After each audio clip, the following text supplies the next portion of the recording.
I like to live one day at a time. Obviously, I plan for the future, but you never know what's going to happen. We appreciate today and hope for tomorrow, but there might not be one.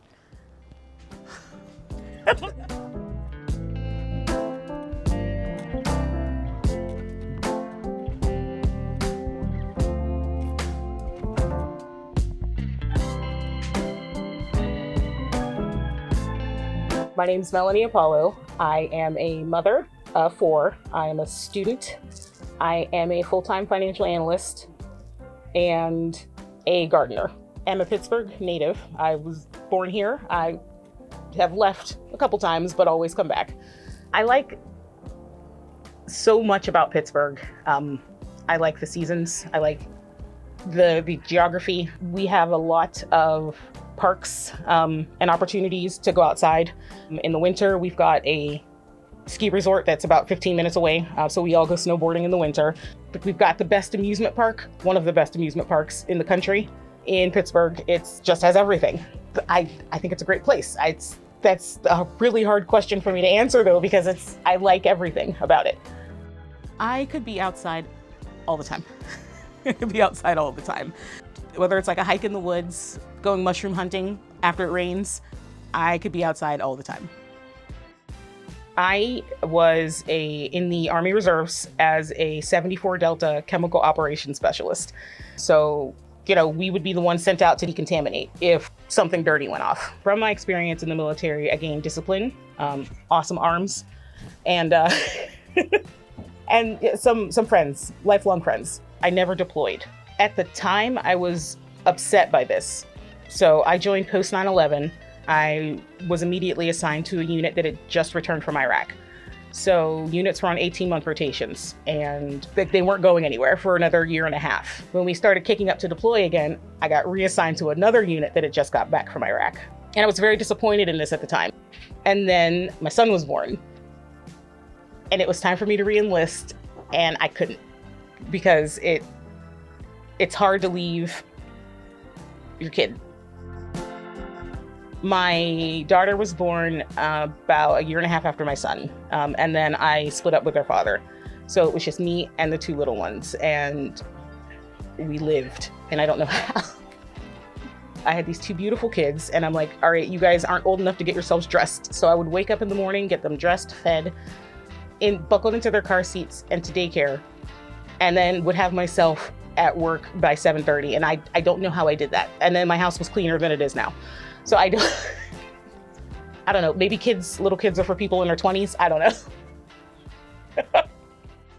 About a year after my youngest child was born, I found a lump in my left breast.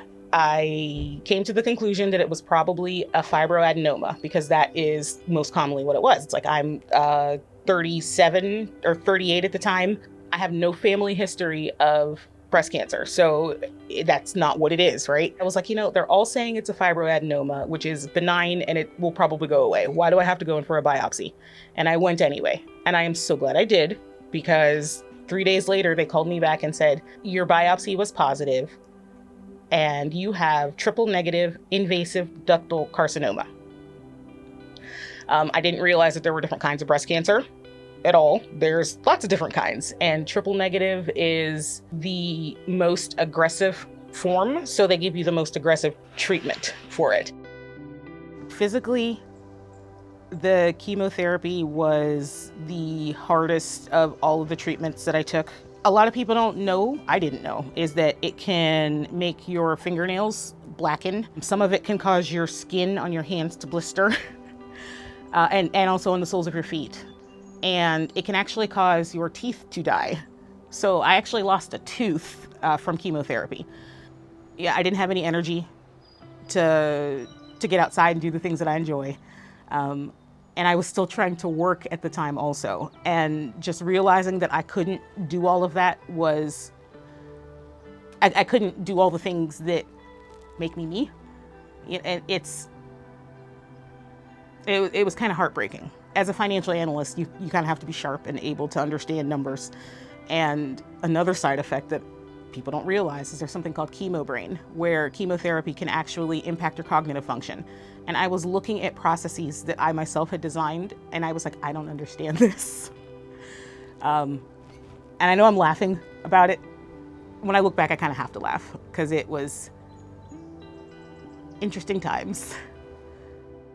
I ended up finally taking leave from work, and as awful as all of that is, I think that what was the worst for me was that I could not eat. I was exhausted. I would go hibernate, is what I called it, for 2 or 3 days after a chemotherapy session because it would just entirely drain all of my energy. When the oncologists realized how much weight I was losing, they ended up prescribing me medical marijuana to help get my appetite up. But again, I have 4 kids, right? And it's really hard to walk around your house with medical marijuana in your system. Like I can't be okay like that. All of my previous research into CBD showed me that it is helpful in alleviating the psychoactive effects of THC. So in taking Lazarus Naturals CBD with the medical marijuana, it allowed me to still get the appetite boost I needed without feeling high. The biggest change that I found from being able to not be high, but also have an appetite, was that I could just be with my family again, you know. And I know everyone is different, but for me, THC gives me anxiety. Like for some people it relieves it, for me it gives it. And the CBD alleviated that, so I didn't have to hide in my room. So I finished radiation treatment in March of this year, March of 2023, and am officially cancer-free now. I continue to take those 200 milligram soft gels every day, usually at night. It's like just with my other supplements before bed, I will just take one every day. I could attribute Lazarus to basically helping me regain my life, if that, I know that sounds like it's big, but without having access to affordable CBD, I might not have been able to finish my chemo. I almost quit. I almost quit my chemo because I couldn't eat and I couldn't walk around my family under the influence. So, and I know that sounds very grandiose, but that's how I feel. Like I feel as though Lazarus has helped me regain my whole life.